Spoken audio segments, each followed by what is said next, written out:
प्यारे बहनों और भाइयों, मेरा नमस्कार स्वीकारो। देखिए, आज का हमारा जो विषय है वो विषय है कि जो हमारी इंद्रियां हैं वो उत्पन्न किस प्रकार हुई। तो देखिए, वेदांत के अनुसार मैं आपके लिए बता रहा हूँ कि परम परमेश्वर से ही प्राण, मन, समस्त इंद्रियां, आकाश, वायु, तेज, जल सबको धारण करने वाली पृथ्वी उत्पन्न होती है।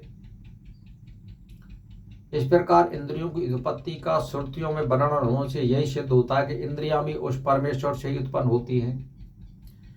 अब देखिए, जो हम भक्षण करते हैं, जिस पदार्थ को खाते हैं, पीते हैं,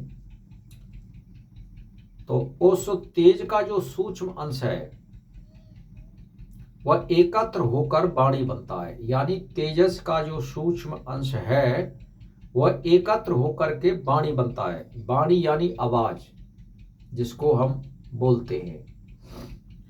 यहाँ वाक इंद्रिय की उत्पत्ति का हेतु तेजस पदार्थ को गौण रूप से कहा गया है, इसीलिए श्रुति गौड़ी है, यही मानना ठीक है।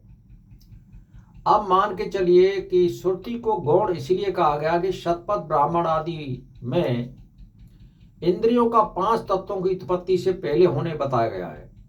यानी 5 तत्व बनने से पहले ये वाणी और इंद्रिय आदि उत्पन्न भगवान ने की थी। यानी 5 तत्व पीछे उत्पन्न किए, पहले इंद्रियों की उत्पत्ति परमात्मा ने की है।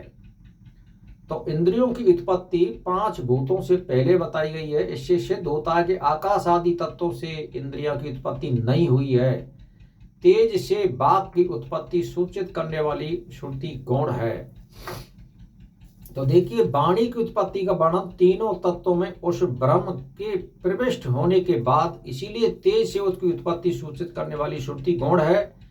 तो मेरा कहने का मतलब यह हुआ कि जो हम 5 तत्वों की इसको उत्पत्ति माने, तो उसके आधार पर तत्वरूप देवताओं में जीवात्मा के सहित प्रविष्ट होकर के उस ब्रह्म ने नाम रूपात्मक जगत की रचना की। इस प्रकार जगत की उत्पत्ति ब्रह्म से प्रवेश पूर्व बताई गई है।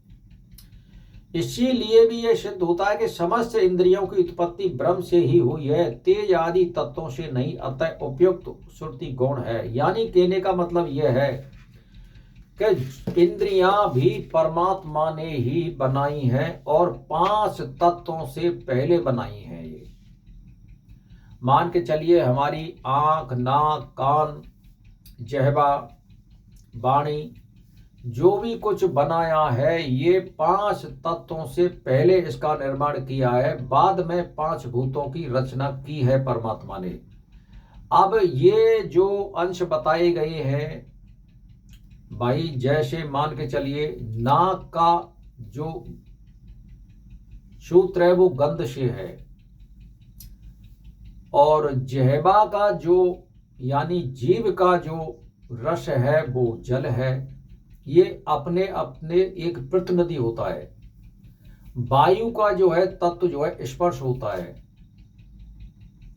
तो इस प्रकार से, और जो है आकाश का जो तत्व होता है वो आवाज होती है, या आवाज का जो तत्व है वो आकाश होता है।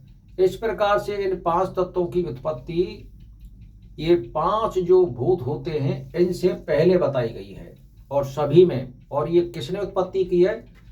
परमात्मा ने, परब्रह्म परमात्मा ने इनकी उत्पत्ति की है। और वो दुनिया में एक है, वो 2 नहीं है। और यदि आप सत्य पर चलोगे तो दुनिया को चलाने वाला भी एक ही ब्रह्म है, एक ही परमपिता परमात्मा है, वो 2 नहीं है। हम प्रतीक रूप से अपने को समझाने के लिए या कुछ कम समझदारों के लिए ये बताया गया है। असलियत में वेदांत में परमात्मा दुनिया में एक है। उसको हम अनेक रूप से मान सकते हैं, लेकिन वो 2 नहीं है, एक है। उसका यही फॉर्मूला है, मैंने आपको बार बार उसमें वीडियो में बताया है कि वन इन ऑल, एक सब में है। ऑल इन वन, एक सब में है। तो यानी जैसे जो विश्वरूप जो कृष्ण जी ने दिखाया था, तो वो ऑल इन वन यानी सब एक में है। और यदि तुम एक तत्व को सब में देखना चाहते तो वन इन ऑल यानी एक सब में है। ये दो ही फॉर्मूला है संसार के, और तीसरा कोई फॉर्मूला है नहीं। तो भाई और बहनों, सोचिए, समझिए, जानिए और जानने की कोशिश करिए, शुभ कर्म करने की कोशिश करिए।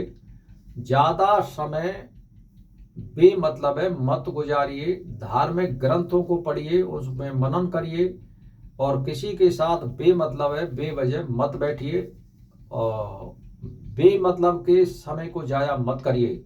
समय का सदुपयोग करिए। मनुष्य केवल मुक्ति जुक्ति के लिए आया है, कोई कर्म करने के लिए नहीं आया है। कर्म जो बताया है उसको आप टाइम से कर सकते हैं, लेकिन सुबह शाम तो हमें ईश्वर की आराधना में और चिंतन में बताना चाहिए। तो भाई और बहनों, मेरा इसी के साथ नमस्कार स्वीकार हो।